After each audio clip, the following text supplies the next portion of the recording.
श्री स्वामी समर्थ. तुमच्या सर्वांचे आपल्या व्हिडिओमध्ये स्वागत आहे आणि तुमच्या सर्वांच्या सर्व चांगल्या इच्छा स्वामींच्या आशीर्वादाने पूर्ण व्हाव्यात ही स्वामींचरणी प्रार्थना.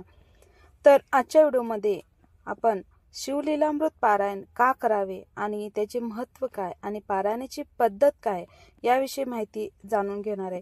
तर श्रावण महिन्यामध्ये भगवान शंकरांची पूजा जास्तीत जास्त केली जाते आणि कोणत्या पद्धतीने भगवान शंकरांना प्रसन्न करता येईल या दृष्टीने सेवा केल्या जातात. तर त्यातील एक महत्त्वाची सेवा म्हणजे शिवलीलामृत पारायण. आणि जे शिवभक्त आहेत, जे स्वामी भक्त आहेत, ते पण सर्व शिवलीलामृत पारायण या श्रावण महिन्यामध्ये करतात. पण ते पारायण कसे करावे आणि त्या पारायणाचे काय फायदे त्याविषयी सर्व माहिती या व्हिडिओमध्ये दिलेली आहे. त्यामुळे व्हिडिओ लास्टपर्यंत नक्की बघा आणि जर तुम्हाला आवडला तर लाईक आणि सबस्क्राईब नक्की करा. तर भगवान शंकरांची कृपादृष्टी आपल्यावर सदैव असावी, आपली दुःख रोग चिंता हटावी यासाठी पुराणामध्ये श्रावण महिन्याच्या पर्व काळात शिवलीलामृत पोथीचे पारायण करण्याचे सांगितले आहेत. आणि हे पारायण केल्याने काय फळ मिळते व श्रावण मासाच्या पर्व काळात हे पारायण कसे करावे याबद्दलच हा व्हिडिओ आहे. तर जाणून घेऊया. शिव म्हणजेच देवाचे देव महादेव अर्थात भगवान शंकर हे कलियुगात श्रेष्ठ देवता मानले गेले आहेत. याचा वेद आणि पुराणात उल्लेख सापडतो. मनुष्य जन्म घेतलेल्या प्रत्येक व्यक्तीच्या आयुष्यात दुःख संकटे असतातच. याच दुःख संकटातून आयुष्याची वाट सापडून योग्य दिशा मिळावे, आपले जीवन सार्थक व्हावे यासाठी भगवान शंकरांना शरण जावे आणि यासाठी श्रावण महिन्यात या पवित्र पर्वात शिवलीलामृत पोथीचे पारायण करावे असे संत महात्मे सांगत असतात. तर शिवलीलामृत पोथीमध्ये 15 अध्याय आहेत आणि प्रत्येक अध्यायाचे वेगळे वेगळे महत्व आहेत. आणि आजकालच्या कलियुगामध्ये प्रत्येकाला कोणत्या ना कोणत्या समस्या असतातच. ज्याला एकही समस्या नाही असा कोणीच नसतो. त्यामुळे प्रत्येक जण त्या समस्यावर कसा उपाय काढायचा हे प्रयत्न करत असतो आणि त्यासाठी शिवलीलामृत पारायण ही खूप महत्वाचे आहे. तर भगवान शंकराची कृपा प्राप्त करून घेण्यासाठी शिवलीलामृत पोथीचे पारायण कसे करावे. शिवलीलामृत पोथीचा पहिला अध्याय वाचला असता आपल्याला आपल्या सद्गुरूचे आशीर्वाद प्राप्त होतात. तर दुसऱ्या अध्यायात आपल्याला शिवभक्तीची अनुभूती प्राप्त होते. तिसऱ्या अध्यायातून आपल्याला आपल्या पापाचे शालन होऊन जीवनाला सन्मार्गाची दिशा मिळते. तसेच चौथ्या अध्यायाने शिवपूजनाचे यथोचित फळ प्राप्त होऊन आपल्यावर येणारी आपत्ती टळेल. 5व्या अध्यायातून आपल्याला येणारी संकटे हरतील व आपले गतवैभव आपल्याला पुन्हा होईल. 6व्या अध्यायाच्या पठणाने स्त्रियांचे अकाली वैधव्य टळेल, त्यांना उत्तम आरोग्याची प्राप्त होईल. 7व्या अध्यायाच्या पठणाने शिवशंकराची कृपा होऊन मृत्यूवर मात करता येईल. 8व्या अध्यायातून संकटे शारीरिक व्याधीतून सुटका होईल. 9व्या अध्यायातून पूर्वजन्माची स्मृती होऊन या जन्माचा उद्धार होईल. तर 10व्या अध्यायाचे महत्व तर काय तर उमा महेश्वराच्या कृपेने प्रिय व्यक्तीची प्राप्ती होऊन जीवनाला एक नवी दिशा मिळेल. 11व्या अध्यायानंतर अपमृत्यू टळेल, हितशत्रूंचे बळ कमी होईल, प्रतिष्ठा मानसन्मान वाढेल. 12व्या अध्यायानंतर आपल्याला कुटुंबातील मृत आत्म्यांना सद्गती प्राप्त होईल, परिवारातील भूत पिशाची बाधा नष्ट होईल. 13व्या अध्यायातून अध्यात्माची गोडी लागेल, अडलेली कामे मार्गी लागतील. 14व्या अध्यायातून गुरुकृपा लाभेल, याच सोबत विद्येची प्राप्ती होईल. शिवलीलामृतातील 15वा अध्याय हा कथेचा सार आहे आणि या अध्यायाच्या पठणाने पोथीच्या पारायणाची सांगता होईल व आपण केलेले पारायण सुफळ संपूर्ण होईल.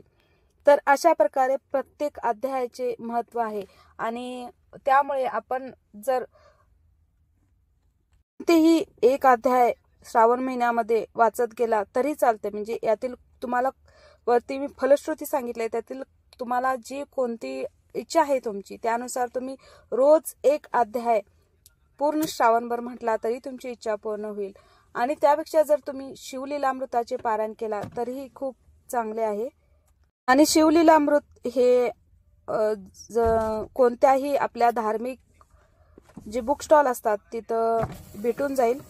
मराठीमध्येही असते शिवलीलामृत. जर तुम्हाला संस्कृतमध्ये समजत नसेल वाचायला तर तुम्ही मराठीमध्ये असतं ते पण घेऊन येऊ शकता. आणि यातील कथा खूपच छान आहेत आणि प्रत्येक कथेमध्ये काहीतरी आपल्याला बोध घेण्यासारखं आहे. त्यामुळे नक्की तुम्ही या श्रावणमध्ये नक्की पारायण करा. पारायण नाही झालं तरी नक्की शिवलीलामृत श्रावण महिन्यामध्ये एकदा तरी नक्की वाचा. तर हे पारायण कसे करायचं, तर 7 दिवसाचे पारायण असते. तुम्ही 7 दिवस किंवा 3 दिवस किंवा 1 दिवस जर तुम्हाला वेळ असेल तर एका दिवसात हे तुम्ही पारायण करू शकता. तर मी 7 दिवसाच्या पारायणाची पद्धत सांगते इथे. तर कोणत्याही सोमवारी सकाळी किंवा सायंकाळी शंकराच्या मंदिरात जाऊन किंवा आपल्या घरातील शिवपिंडीवर 11 बेलाची पाने पिंडीवर व्हावी. सगळ्यांच्याकडे शंकराची पिंडी घरामध्ये असणारच. जर नसेल तर सुपारी वगैरे ठेवून तुम्ही हे करू शकता. आणि जे पिंडीवर आपण पहिला मांडणी करताना प्रथम चौरंग ठेवायचा. चौरंगवर कापड अंथरून त्याच्यानंतर आपण भगवान शंकराची पिंडी किंवा रुद्रयंत्र असेल तर तुमच्याकडे त्याची मांडणी करायची आणि प्रथम त्याचा अभिषेक करायचा. आणि त्यानंतर तुम्ही 11 वेळा बेलाची पानं व्हायची. त्याच्यानंतर नैवेद्य वगैरे ठेवून आपण जसे इतर पूजांची मांडणी करतो त्याप्रमाणे मांडणी करायची. समोर शिवलीलामृताचे ग्रंथ ठेवायचा, त्याची पूजा करायची आणि त्यानंतर तुम्ही संकल्प करायचा. तर संकल्प करायचा कसा, तर हे सगळ्यांना माहितीच आहे, तर पण अनेकदा सांगते. तर हातामध्ये आपल्या अक्षता घ्यायच्या, फुल घ्यायचं, पाणी घ्यायचं आणि आपली जी काही इच्छा असेल ती बोलायची. तर असं बोलायचं की मी भगवान शंकरांना प्रसन्न करून शांती, समाधान, आनंद प्राप्त करण्यासाठी शिवलीलामृत पोथीचे 7 दिवसाचे पारायण करणार आहे. तरी हे कार्य भगवान श्री शंकरांनी कृपा करून पूर्ण करून घ्यावे अशी प्रार्थना करावी. आणि जी काही आपल्या इच्छा आहे, कशासाठी आपण बोलणार आहे, कशासाठी आपण पारायण करणार आहे ते सांगावे, ते पूर्ण करावे. आणि ही नक्की इच्छा तुमची 100% पूर्ण होतेच. म्हणजे जर ती इच्छा ही आपल्या आवाक्याच्या बाहेर नसावी, जी इच्छा पूर्ण होणार आहे पण काहीतरी कारणामुळे अडली आहे, अशीच इच्छा मागा आणि ती इच्छा नक्की पूर्ण होते. हे पारायण तुम्ही दिवसभरात केव्हाही करू शकता, सकाळी, संध्याकाळी. शिवलीलामृत पारायण करायला संध्याकाळचा म्हणजे प्रदोष काळ महत्वाचा मानला जातो, पण तुम्हाला शक्य असेल तर तुम्ही दिवसभरात केव्हाही करू शकता. तर अध्याय किती वाचायचे, तर सोमवारी सुरू केला, कोणत्याही दिवशी तुम्ही सुरू करू शकता. 2-2 अध्याय प्रत्येक 7 दिवसापर्यंत करायचे. म्हणजे सोमवारी पहिला अध्याय, दुसरा अध्याय, मंगळवारी 3रा, 4था, बुधवारी 5वा आणि 6वा, गुरुवारी 7वा आणि 8वा, शुक्रवारी 9वा आणि 10वा, शनिवारी 11वा आणि 12वा, रविवारी 13, 14, 15 असे अध्याय वाचन करायचे.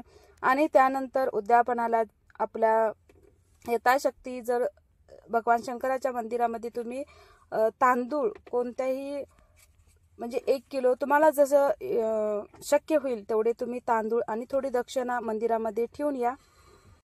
आणि रोज पोथीचे वाचन झाल्यानंतर 108 वेळा ओम नमः शिवाय म्हणजेच 1 माळ ओम नमः शिवाय या मंत्राचे जप करावा. आणि या पारायणाचे नियम काय आहेत, तर नियम ब्रह्मचर्याचे पालन करावे, मांसाहार वर्ज करावा. तसे श्रावण महिन्यामध्ये कोणी मांसाहार करत नाही, त्यामुळे तो प्रश्न नाहीच आहे. आणि ब्रह्मचर्याचे पालन करावे. 7 दिवस तुम्ही म्हणजे आपण गुरुचरित्राचे पारायण कसे करतो तसेच मांडणी 7 दिवस ठेवायची. आणि 7व्या दिवशी 8व्या दिवशी ती मांडणी उचलायची. 7व्या दिवशी तुम्ही मंदिरामध्ये दक्षिणा आणि तांदूळ वगैरे ठेवून यायचं. ब्राह्मणाला यथाशक्ती जर तुम्हाला काही दक्षिणा द्यायची असेल तर ते द्यायचा. तर अशा प्रकारे हे शिवलीलामृताचे साधे सोपे पारायणाने भगवान शंकर खूप भोळे आहे, तुमच्या थोड्याशा भक्तीने सुद्धा ते प्रसन्न होतात. आणि याचा तुम्ही सर्वांनी लाभ घ्यावा. आणि नक्की या श्रावणमध्ये तुम्ही शिवलीलामृत ग्रंथाचे पारायण करून तुमच्या ज्या काही चांगल्या इच्छा आहेत त्या तुम्ही नक्की पूर्ण करून घ्या. तर इतकीच माहिती सांगायची होती. आणि उद्याच्या व्हिडिओमध्ये रुद्राभिषेक कसा करायचा आणि त्याचे काय महत्त्व आहे याविषयी माहिती सांगणार आहे. त्या